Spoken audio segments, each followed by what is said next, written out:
अॻूणो वज़ीर आज़म ऐं पाकिस्तान तहरीक इंसाफ़ जो सरबराह इमरान ख़ान अल क़ादिर ट्रस्ट में मुबैना करप्शन में अदालती अहाते मां गिरफ़्तार। पीटीआई कारकुननि ऐं अहलकारनि में चकरियूं, केतिराई ज़ख़्मी। इमरान ख़ान जी गिरफ़्तारी ख़िलाफ़ कारकुन रोडनि ऐं रस्तनि ते निकिरी आया। पीटीआई सरबराह इमरान ख़ान 7 केसनि में ज़मानत जे लाइ इस्लामाबाद हाई कोर्ट पहुतो त कोर्ट जी डायरी ब्रांच मां रेंजर्स अल क़ादिर ट्रस्ट में मुबैना करप्शन में खेसि गिरफ़्तार करे वरितो। एहलकारनि अदालत जा शीशा टोड़े इमरान ख़ान खे गिरफ़्तार कयो, जंहिं दौरान पीटीआई कारकुननि ऐं अहलकारनि में चकरियूं थी पयूं, जंहिंमें केतिराई कारकुन ऐं अहलकार ज़ख़्मी थी पिया। इमरान ख़ान खे गिरफ़्तारी बाद नेब रावलपिंडी मुंतक़िल कयो वियो।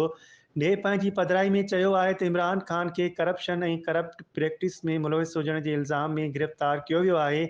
नेब इमरान ख़ान खे नेशनल अकाउंटेबिलिटी ऑर्डिनेंस 1999 जे सेक्शन ए जी बुनियाद ते गिरफ़्तार कयो।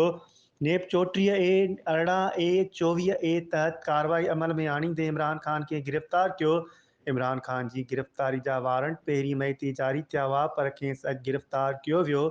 पाकिस्तान तहरीक इंसाफ़ जो चवणु आहे त इमरान ख़ान खे गिरफ़्तारी वक़्तु धिका ॾिना विया, जेको पहिरीं ज़ख़्मी हो।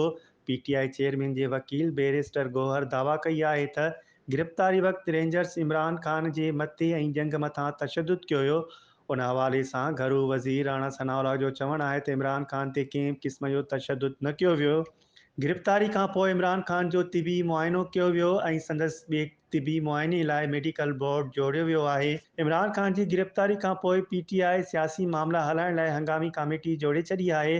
होॾां इमरान ख़ान जी गिरफ़्तारी ख़िलाफ़ कारकुन रोडनि ऐं रस्तनि ते निकिरी आया आहिनि। कराची, लाहौर, इस्लामाबाद, कोयटा, पिशावर ऐं मुल्क जे ॿियनि शहरनि में एहतिजाजी मुज़ाहिरा करे धरणा हंया विया आहिनि। मुल्की तारीख़ में ही पहिरियों दफ़ो न आहे जो कंहिं सियासी अॻवान खे गिरफ़्तार कयो वियो हुजे। हर दौर में सियासी अॻवाननि खे गिरफ़्तार कयो वियो आहे।